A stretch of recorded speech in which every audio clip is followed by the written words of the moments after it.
everyone, I'm Heather Poduska, star maker for entrepreneurs who want to unlock their potential, command any stage, and make blockbuster profits. Welcome to Thrive, the show where I bring you tips, resources, and people to help you create a brand that makes you happy and profitable. Here we go. Hi everyone, welcome to Thrive. This is episode number 7, How to Write Your Dream Book with guest Kelly Epperson. Kelly Epperson is a book coach, author, and ghostwriter with over 25 books to her credit, including a New York Times bestseller that sold millions of copies. On today's show, Kelly's going to tell us why working from joy is the very way to start when you want to create a book that makes you happy and profitable. She's also going to ask the question that everyone asks, which is, what should my first book be?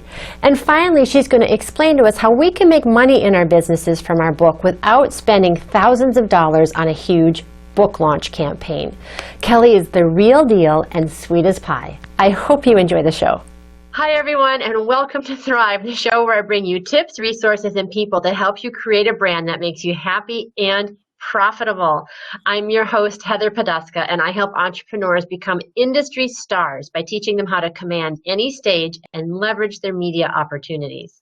I want to thank you for being here because you are in for 30 minutes of high-value content coming to you from industry leaders who are growing their businesses, making an impact, and rocking their brands. And no one is rocking it out more than my sister from Rockford, Kelly Epperson. Yes! Kelly is a former IRS agent and is now an agent for joy, helping people fulfill their dream of becoming an author. Kelly herself has written over 25 books, some for New York Times bestselling authors, and one that sold 3 million copies. She's been hired by television commentator and 6-time New York Times bestselling author Larry Winget and New York Times bestseller Suzanne Evans to be the book coach for their exclusive high-level mentoring program. Kelly's also a newspaper columnist and a judge for the Emma Bomback essay competition. Robert Allen of the New York Times bestselling author of The 1 Minute Millionaire calls Kelly an absolutely amazing wordsmith. Her blogs have appeared on MikeDooley's.com, and her writing is published nationally and internationally. Wow, that's amazing. So thank you so much for being here, Kelly. We were having some technical issues before, but we are going to power through. Thank you for being here. Oh, thank you, Heather. It's fun to try out new stuff. Yeah. Well, you know, a couple of weeks ago it was Mercury in retrograde, and I think every single technical thing that could have happened for me. It took me 3 hours to drive into Boston for a 20-minute haircut, and so and you know, different platforms are in beta and still testing, so we'll just roll with it, right? Right. So That's what if I hear echo, and if I don't know where to look, we'll just roll with it. That's right. We're true performers. Yes. So my big question is, first of all, I have to say, I'm on your mailing list and I love your newsletter because it's so uplifting. And I loved what I read in your bio that you're an agent for joy. And I think a while back you and I had some conversations about really following what makes you happy. And I would love to hear more of your thoughts about being an agent for joy. And we're going to jump into the book stuff as well. But that really piqued my interest because I'm a big proponent of happiness. Thank you. And what I focus on now for my life and my clients is to be in the joy of it. And when we do, that is when the real prosperity comes, the money, the cash flow, all of that. And then it's real and it's authentic and it's sustainable because it's coming from the core of us as opposed to what the gurus are telling us. Mm-hmm. And I'm not knocking any gurus. We need that. But we also have to come back to the place where we're listening to our core intuition and letting that be our guiding light. Mm-hmm. And that is when we can have fun and joy and happiness. The peace that comes from that is the real force for me. I hope that makes sense. Totally. And did you notice any shifts in your business when you really embraced that fully, that concept? Yes. I have intentionally going back to following my joy and letting that be my guide. And my bottom line profit this year will be the same as last year, with much less crazy and frenzy and frantic.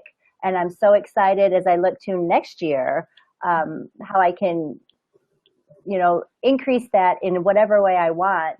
And it comes from a joyful place and a true place, and not a should or must do this, or, oh, I, got to do this, got to do that. Maybe it's a tiny shift, but it's a huge internal feeling shift. Oh, I don't think that's a small shift at all. And I think it's a really big leap of faith to actually go to that place. Because you're right, all those shoulds are out there, and you're looking at someone else's business model and saying, well, I want that success. I want that end product. But the way that you get that end product is different for everybody. And it's also not about the end product, right? It's about the path to the end product and all of the little side journeys that we take along the way that can be richly rewarding. Right. Nothing is for naught. Everything that we do and learn, gets us to this place. Mm-hmm. But there are so many business models and so many mentors and so many, there are many paths. And so to continually course correct and just keep saying, what's right for me? What's right for me? What's right for me? I can take a little of this one and this one and this one and make it how I want to live my life, because that's what it comes down to. How do I want to live each and every day? And it's not about, crossing a certain income level. It's like profit is really important, and how joyful am I in my interactions? Yeah. And also, I know that this was a really big shift for me recently in my own business, is really aligning with your core talents as well. And knowing that you can create a business or a book, and I want to talk about that you really can do that, from getting that whole adage of getting paid to be you. And I recently really embraced my performance background, and I'm now helping people, prepare for the stage or prepare for media and their brand messaging and image, all those things that you do as an opera singer, right? And I had those, I knew that they were skills that I had, but I think in the back of my mind, I always thought, I don't know if anybody's actually going to pay me for that. And it turns out to be the thing that people pay me the most for. I think that there's that, I just love talking about this, having this conversation, because I think that there is a little bit of fear around really embracing that. And I love to see when people are successful, not just monetarily, but also soulfully, as they're doing their work like you are. Yeah. Thank you. Yeah. So does that translate into how you help people figure out what is the right book for them to write? It does, and I'm more relaxed in my interactions with potential clients. And before, I used to feel like, oh, I must be professional and I must, say things. And now I just really intuit what that person needs, and I speak from my heart, and exponentially things are just really taking off, and people, I am attracting the right people, and they are really resonating with what I have to say and how I can guide them. And I can say words just like I'm telling you, and to tell them to trust their intuition and to tap into their guidance. And so when I work with a client, or if I'm ghostwriting their book, it can be a more of a real conversation, and we can get more to the core of it, the heart of it, the nitty gritty a lot quicker, because I am not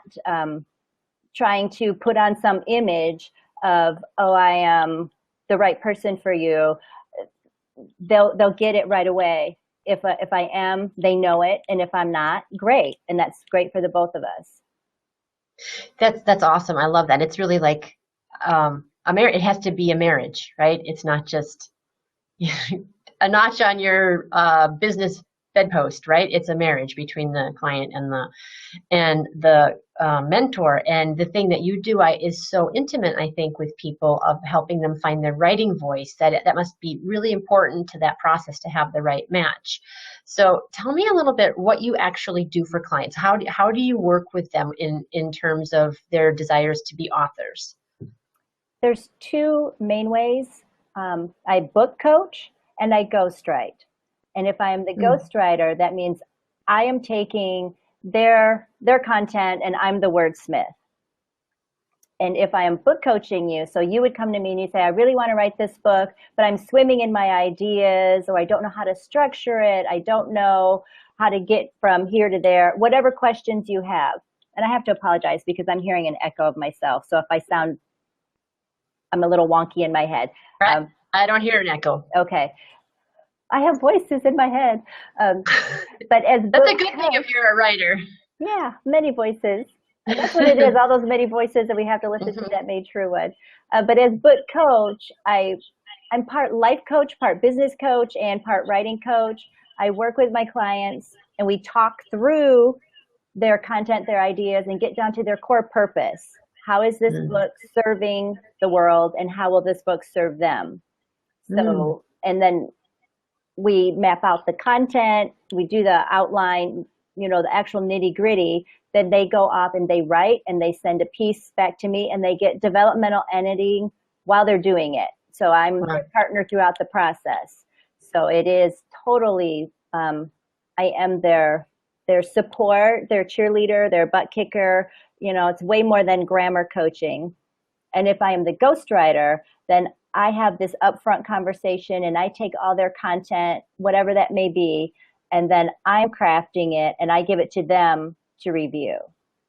That's so cool. That's so cool. I like how there's the two sides of the same coin, of that back and forth between the ghostwriting and the authoring, and it gives you the chance to be on both sides, right? So it must give you empathy for the people that you are mentoring to write their book. Yeah, and I meet all kinds of amazing people with incredible stories, and they're doing incredible work in the world. So I get to, I really think it makes, the greater good to help these people get their work out into the world. It helps them, it helps their business, but it helps like on a much bigger level. Yeah, I can see that, how cathartic that would be for them, and the value that it would bring to mankind and humanity to get those stories out there. But can you tell me a little bit about what can a book do for you? Because there's a lot of, people have different opinions about when you should write a book. A book's not going to make you any money. It's da da da da da da da da. Why should you write a book? When should you write a book? What can a book do for you? I say that a book gives you instant CEO power, credibility, exposure, and opportunities. A lot of people want the book, they want an author credit on their name to get them on the speaking circuit, because some groups will not have you come speak unless you are an author. So some people want it solely for that, the business card, the opening of the doors. A lot of my people, it has led to more speaking engagements, better speaking engagements, more clients, better clients. It really is a magnet, and it's attracting to you what it is. So that is what I work with my people. I say, this is a magnet. Who do you want to pull into your world, and why? Once you have them, what are you going to do with them? So it grows consulting businesses, coaching. Some of my people want to do retreats. Some of my people just want to share their inspirational story. But having that author credential, the press that can happen, the opportunities, it creates like a whole bigger outreach. And yes, you can also make money from book sales. I always say, don't sneeze at that. You can make back of the room sales. If you sponsor, you sell books. I had one guy who sold 5,000 copies before his book was even printed. And I had another gal, she called one day and she's like, we've got to hurry up and get this thing done because I just sold $1,000 of my books today. So you can absolutely make money on book sales. Wow. And it also up levels your speaking fee, your client fee. You can create so much. I had one guy who gave his book away to clients he had been courting. So he was a marketing person. And once they saw his system, then he started getting the calls from these people he'd been trying to close. And then they said, oh, I really like what you do. I want you to do it for me. And he closed more business in 1 month than he had the whole prior year. So a Wow. book can do many, many, many things. Yeah. And when does it matter? Do you have an opinion about when you should write your book? It varies per person. And there are some people who aren't ready for a book. And that has won me points from some people. They'll have a call with me, and then in the conversation, it comes up that right now isn't the right time. And so the fact that I'm not trying to sell them like, oh, you really need to write a book now, they get it, and they know that they need to maybe have more client stories if that's their case, or more life experience in what they want to write about. And then there are some people who are beyond ready and could have had their book out a long time ago. And then they're so glad that when they do, because of all of the stuff that processes through. Like I had one gal, when she wrote her book, she realized, she actually said, oh, I didn't realize how much value I give my clients. And so it really helped her confidence to start charging more. And another gal was like, oh my gosh, as she was writing her book, she found out that she was really in love with this segment of her work. So she wanted to start focusing more on that. So all kinds of deeper clarity comes in this process of writing the book. So I love that they get this physical, tangible thing, but I love all the intangibles that come up. Yeah, those are awesome intangibles. Awesome. So do you help people write the book, or you help ghostwrite it, or you help them mentor them through it, and then do you guide them on how to get published, or how to market, or how to get those benefits that you talked about from selling from the back of the room as well? Yeah, when I work with my private clients, we figure out the best tactic for them, what works in their world. And certainly, because in the beginning, I just got people to completed manuscript. And then they were like, oh, you can't leave me now. What do I do? So yeah. I have the resources to help them turn it into ebook and print book, and get the interior layout and the book cover and all of the next stuff that people start to fret about. Once they get the manuscript part, then they're like, oh, I don't know about an ISBN, or I don't know this, or I don't know that. So yeah, I help them get all of it so that they actually get to real completion. And then we can talk about how to make it work its magic for them in their world.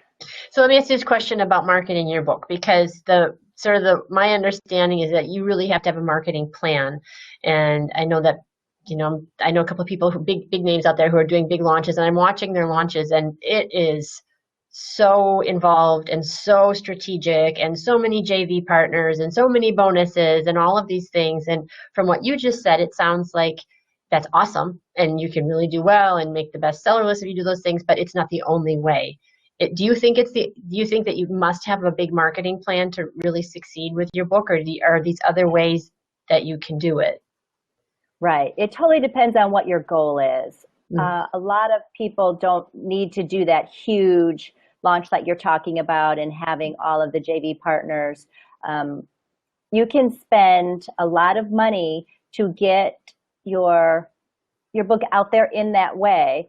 And I know of a guy who, I'm going to say, he spent, it's either 100,000 or 250,000 on his book launch, which is crazy for a lot of people.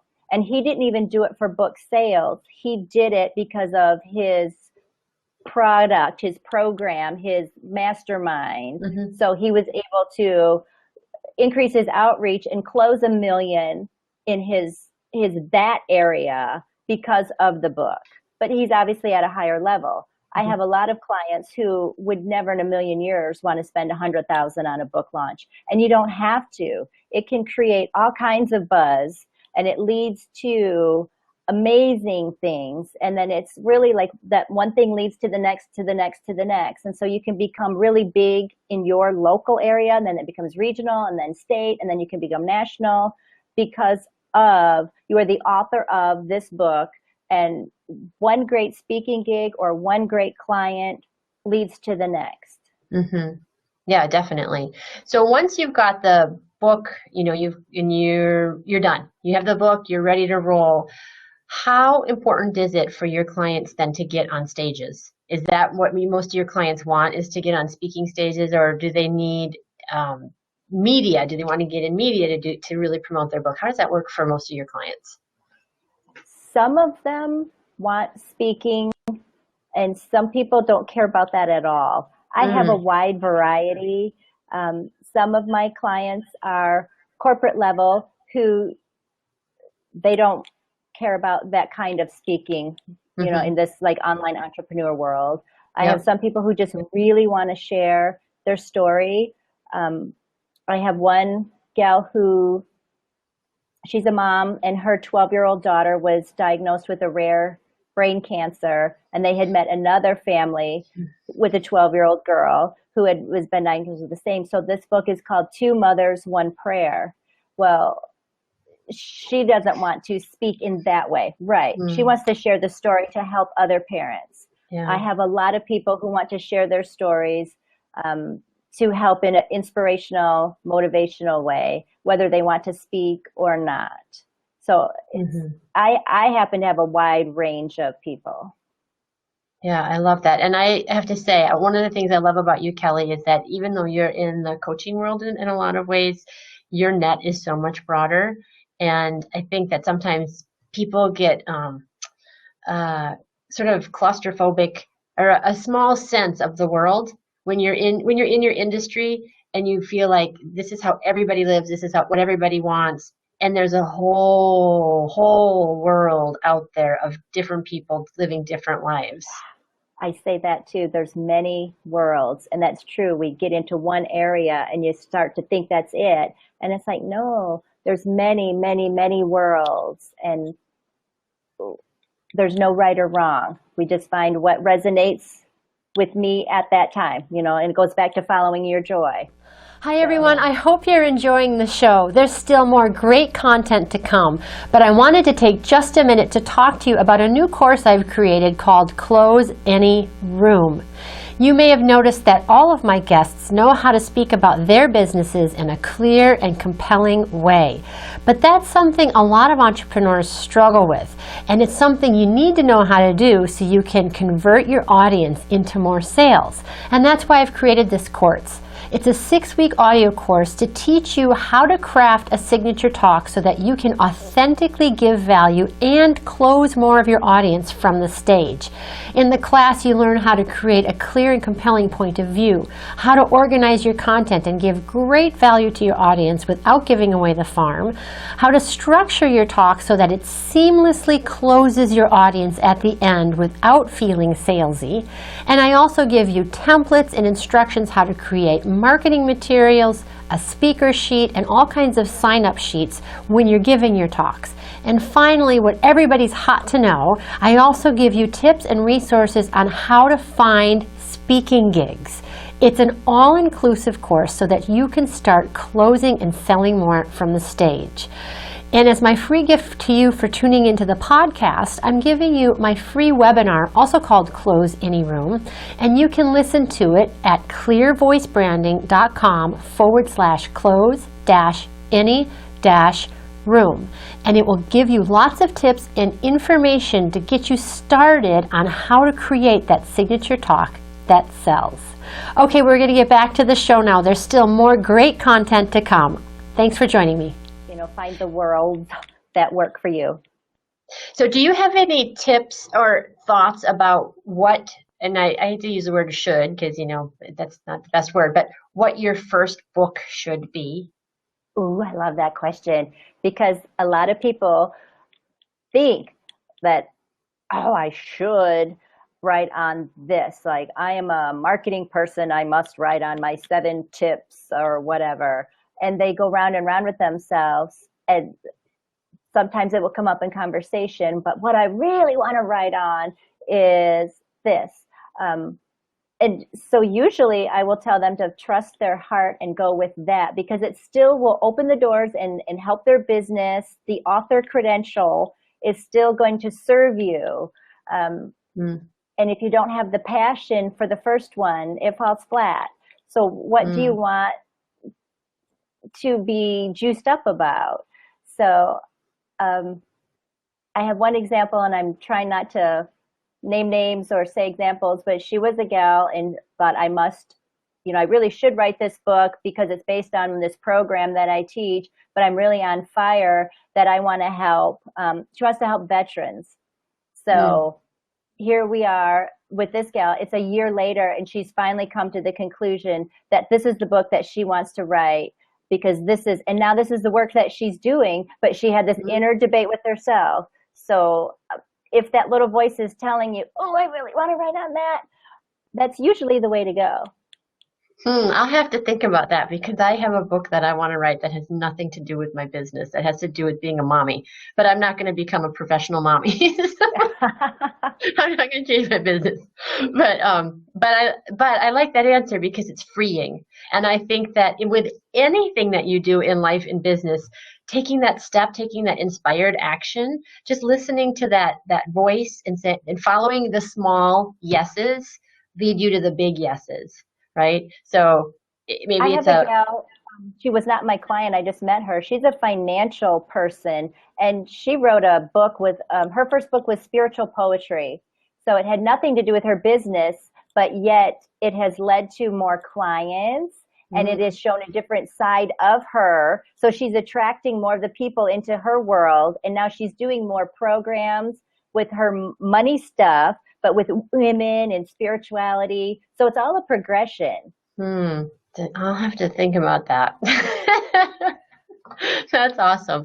So just as we're sort of coming to a close, just a couple questions.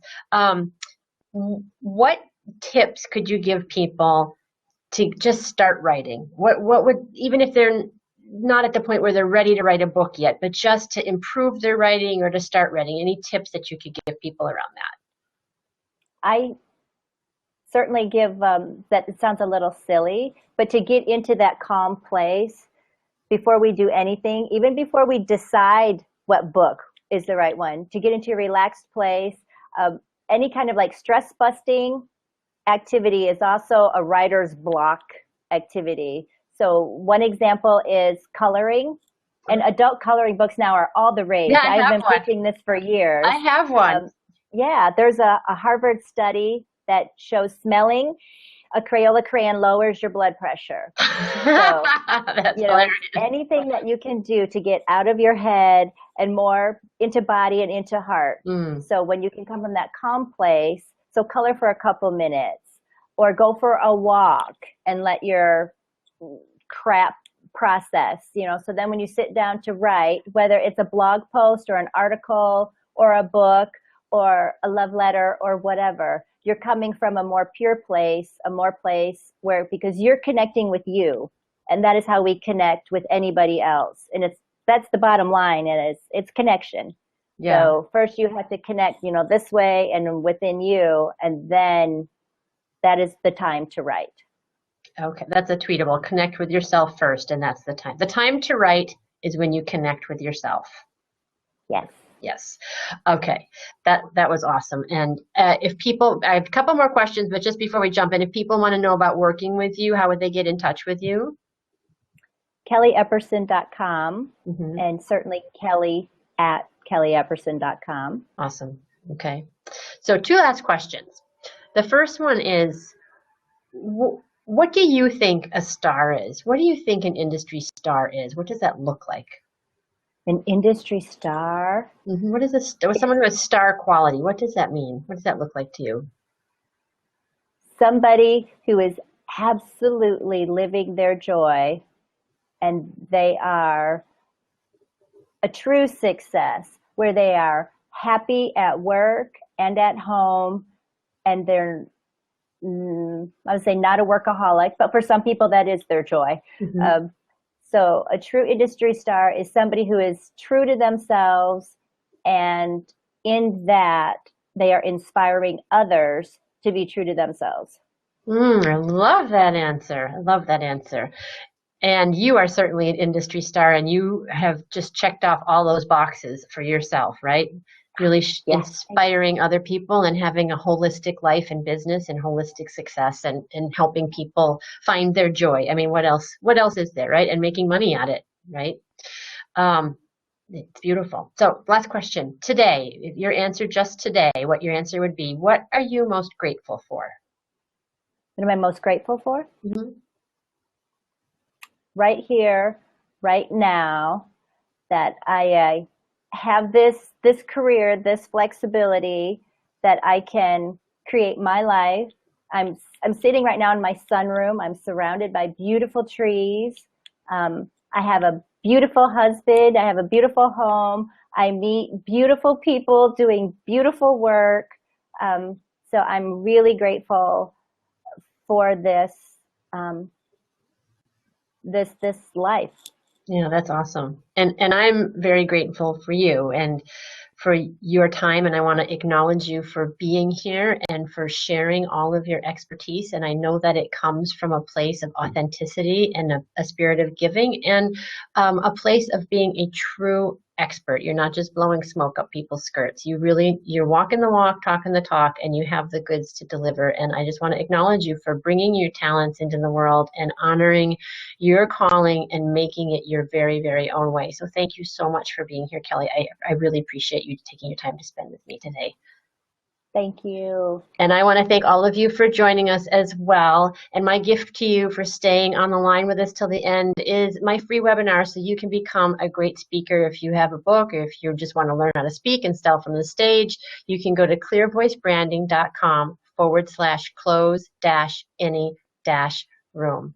Thank you, everybody, for joining us. Thank you so much again, Kelly. I really appreciate it. Thank you, Heather. Bye-bye. Hi, everyone. Thank you so much for joining me for this episode of Thrive. I loved having you here. I love having you as part of my community. And if you're enjoying the show, I would love it if you share it with your friends on Twitter, on Facebook, or wherever they're hanging out. I also want to let you know you can leave me feedback or comments. I love hearing from you. Just post those at heatherpoduska.com. You can also leave suggestions for topics that you'd like to know more about, or if there's someone you'd really like to see on the show, let me know that as well. Okay, until next time, here's to hitting all your high notes. Take care. Bye-bye.